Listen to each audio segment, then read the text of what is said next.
Today we're off to Kenroku-en, which is one of the most famous gardens in Japan. I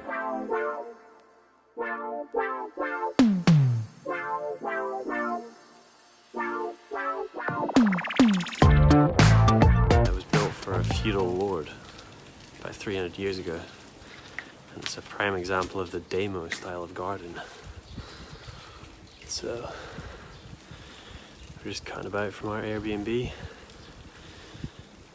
on the bikes again, which came with it, which is pretty epic.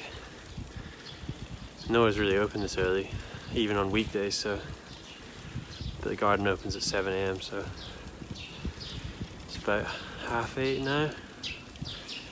It's pretty cold. It's gonna be a good day. The thing we found out is we're staying in like the temple area, or one of the temple areas. There's two in Kanazawa. So there's a crazy, huge temple right next to where we're staying.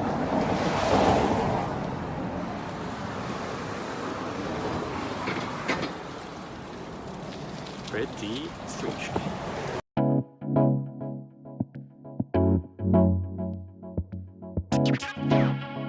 I had to jerry-rig some iPhone headphones off the side of this thing to try and get some half-decent audio whilst we're cutting about.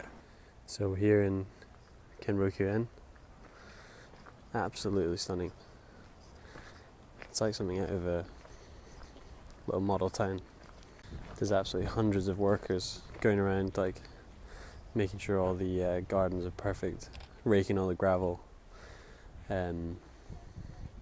picking out all the grass shoots in the moss, and the moss is just luscious. And then you've also got the view over towards the city as well as the kind of internal views within the garden. You can see right over the city and down to the mountains beyond as well, which you probably can't see in this video. Yeah, absolutely stunning, highly recommended. Definitely worth the trip to Kanazawa.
Is the Kanazawa pine, which is one of the most famous things in Kanazawa in Kenroku-en, and it's absolutely stunning. It's all held up by ropes and pine like scaffolding and stuff.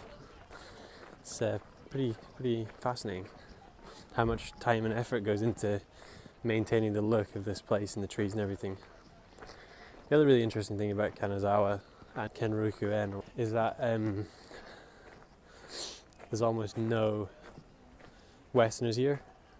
Oh, look, there's one. We found one. So we actually haven't seen any other Westerners. Kanazawa is a really popular domestic tourist destination for Japanese people. But in terms of international tourists, it's actually quite off the beaten track, so it's a pretty cool place to see. Look at this. Absolutely stunning. They've actually got a team who works here. They put a pigment in the water to make sure it gives you those extra crispy reflections. That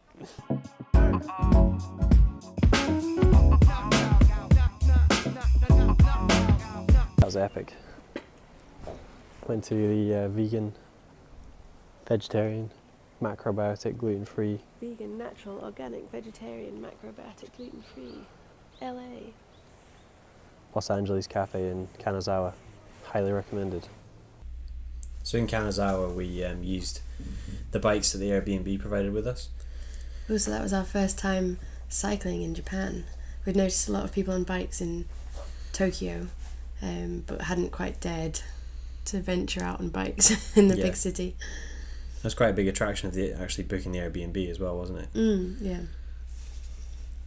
They were, because they were just free for us to use. They were just parked outside with a lock with the key in, because that's how safe Japan is. And we noticed, especially as well when we were in Tokyo, no one wears helmets. Yeah, literally no one wears helmets. We've seen like 2 people on proper bikes wearing helmets, and that's been about it. And people kind of go in between riding on the pavement and riding on the road. There doesn't seem to be any rule, like it doesn't seem to matter. So we're in between pavement and road.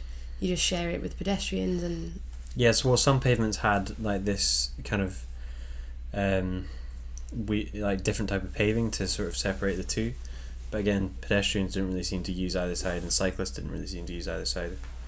But pedestrians never seem to get annoyed at cyclists, and likewise cyclists don't really seem to get annoyed at pedestrians either. Yeah, everyone just kind of cuts in and out of each other and just gets on with it, doesn't it? Yeah, like really respectful.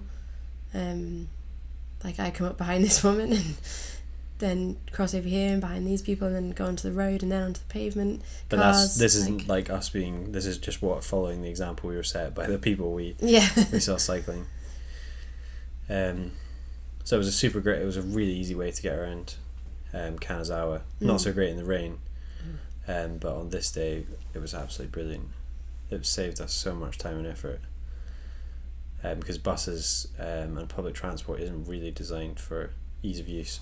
You can see on the road as well, it's split up here between pavement, cyclists and cars. On this one we had our own crossing. Pedestrians had to use the underpass, you can see on the left. When it came to locking up the bikes, you just lock up the back wheel and literally leave it like wherever you want. Like that guy just left it outside a shop. Yeah.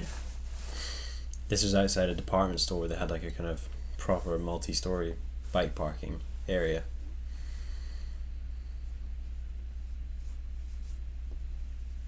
So that's pretty good.